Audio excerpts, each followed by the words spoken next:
The strategic alliance is the best way of providing protection to the public of Warwickshire. It also enables us to make the savings we need to make as a result of the public spending cuts.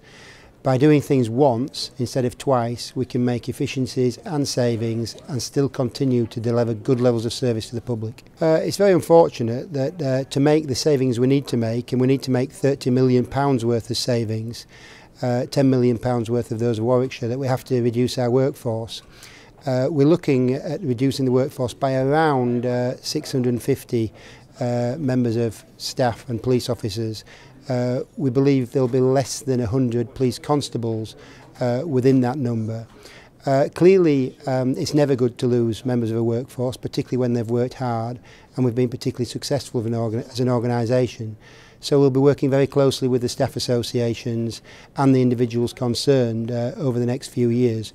One good thing is that we haven't been recruiting recently, and there are a large number of vacancies, so we might be able to manage that number down quite effectively. We've taken £16 million out of the organisation already, and crime continues to fall in Warwickshire.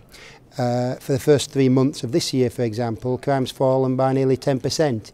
Nearly 700 less victims of crime, so that's really good, and that's with £16 million less.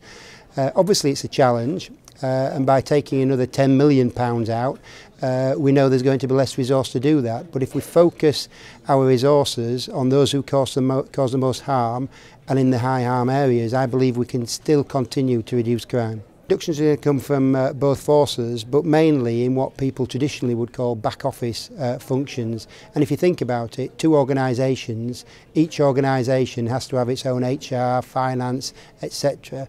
And by doing things once, what you can do is reduce management on cost, because you only need one manager instead of two, and actually can normally perform that function with less people. So we're making most of our savings simply by working together better. In Warwickshire we've got 33 safer neighbourhood teams, which are the bedrock of our policing in Warwickshire. We will be keeping 33 safer neighbourhood teams, and in those areas of the most harm, instead of having one beat manager, we'll be putting in an additional police constable.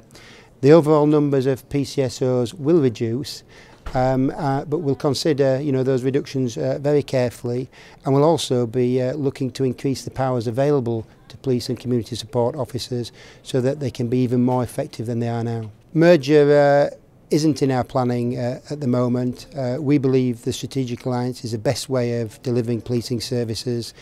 A merger isn't politically acceptable, and the last time we consulted there wasn't widespread agreement for it. Without the strategic alliance, we would have to reduce our workforce by even greater numbers. We believe that by entering the strategic alliance we can save 300 jobs.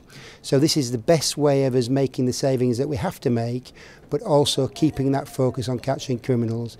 And what I will reassure the community of Warwickshire is that we will provide the best protection possible with the resources we have. Warwickshire Police Authority are backing this alliance plan because it offers the best possible protection for the citizens of Warwickshire over the next 3 to 4 years of the government spending plans. We believe by working together with West Mercia, doing things once rather than twice, we actually free up sufficient resource for us to improve services during a period of significant financial restriction. There's a really big challenge in 2013-14, but this is spread over a period of 3 to 4 years, and we do need to be getting on with this, because the quicker we make these savings, we make these changes, the more effective we can become, and the fewer people who will have to lose. You can't make cuts of this nature without losing staff. 80% of the funding for the organisation is in its staff. It's really regrettable because we'll particularly lose some very experienced and very committed people from the workforce, people who've striven very hard in the last few years to protect the citizens of Warwickshire. That's really unfortunate. I'm really sorry that we're having to do that, but it is the only way forward given the current spending environment. The Police and Crime Commissioners are going to have a pretty tough challenge when they come in November this year. There is a big challenge in relation to the budget for 2013-14. They've got a relatively short period of time to put their plans together in a costed way, probably about 5 or 6 weeks. It's for the Warwickshire Police Authority to make sure they have the best opportunity of presenting a balanced budget for 2013-14. We can't afford to wait for that to happen, and I don't think PCCs can afford to let us wait that long. Warwickshire Police Authority does finish its time in tenure in November of this year.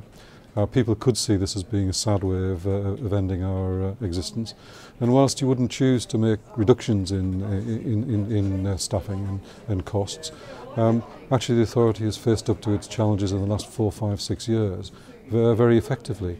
We know this can be done. We know it provides a good chance for Warwickshire people to live in a safer environment in the years to come. We have an absolute responsibility to make sure that PCCs have a very good base from which to operate from their first day. That's what we're about, and we'll continue to do that right up until the 22nd of November. Given the current funding envelope that we're working to, my view is that it's the only way of providing good quality policing services. We believe it does deliver a really good policing presence in both areas, and I think both authorities, both forces, both constituents will benefit significantly from this. And once more, when the economy does begin to pick up again, then the organisations will be in a tremendous position to take advantage of that.